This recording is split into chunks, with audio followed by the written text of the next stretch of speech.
আসসালামু আলাইকুম। আশা করছি সবাই ভালো আছেন। আজকে আরেকটি নতুন ভিডিও নিয়ে আপনাদের মাঝে আমি হাজির হলাম। আশা করছি সবাই পুরা ভিডিওটা দেখে আসবেন। আর ভালো লাগলে লাইক, কমেন্ট, শেয়ার করবেন ও চ্যানেলটি সাবস্ক্রাইব করবেন। তো আজকে সারাদিনে কী কাজ করি, কী রান্না করি, কী খাই আর কোথায় যাই তা দেখতে হলে তো সবাইকে আমার পাশে থাকতে হবে। তো সবাই পুরা ভিডিওটা দেখে আসবেন। তো দেখতে থাকেন। এই ভর্তার জন্য কালিজিরা, রসুন, পেঁয়াজ, সসপাতা আর শুকনো মরিচ। এখানে ভর্তা আছে আলু ভর্তা। এখানে আছে সিম, কাঁচামরিচ আর হলো সসপাতা।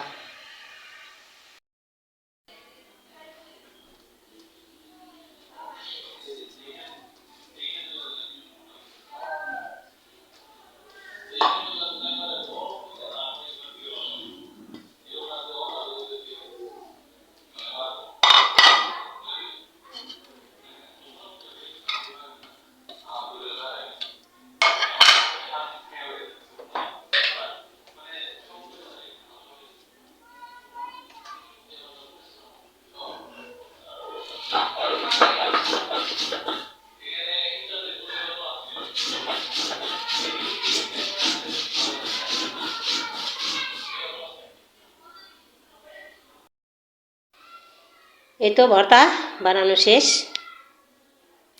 আরেকটা ভর্তা বাকি আছে, ওটা হলো বেগুনের ভর্তা।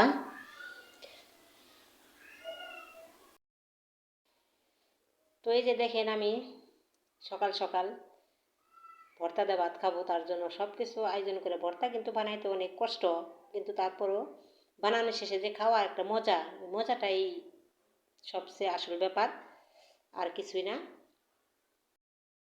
খাইতে কেমন লাগে? শীতের দিনে খুদের ভাত বেশি ভালো নয়? তো আর কি মনে হয়? শীতের দিনে তো খুদের ভাত খাই না। শীতের দিনে খুদের ভাত আর শীতের সবজি দিয়ে, সিম দিয়ে, মাছ টাছ দিয়ে কি কি খাইতে ভর্তা না। বানাইছো?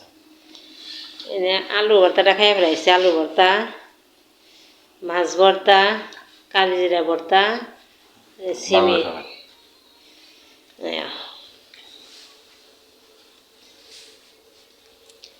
এটা তো বর্তমানে খাই বাংলা। খুদের ভাত আর সাথে আছে নদীর টাটকা পুঁটি মাছ আর এলো বাটা মাছ। তো এই ভাজা খেতে কিন্তু আরও অনেক মজা লাগে, অনেক স্বাদ। তো সবাই দেখতে থাকেন।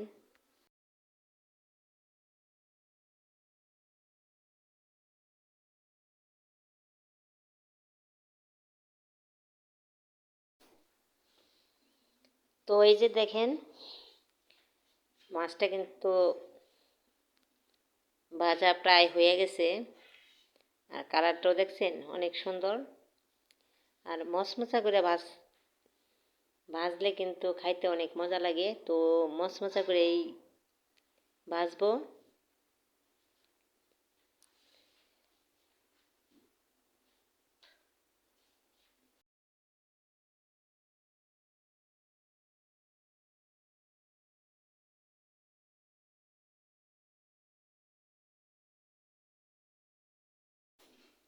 তো খাওয়া দাওয়া তো শেষ হলো।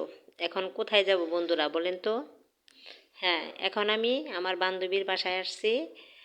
তার মেয়ের আজকে বৌভাত, তো মেয়েকে আনার জন্য। তো সকাল সকালই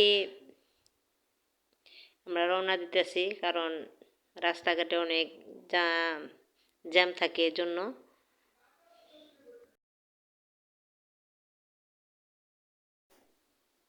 তো সবাই পরবর্তী পর্বে দেখতে পারবেন। আর সবাই ভালো থাকবেন, সুস্থ থাকবেন আর আমাদের জন্য দোয়া করবেন। আল্লাহ হাফেজ।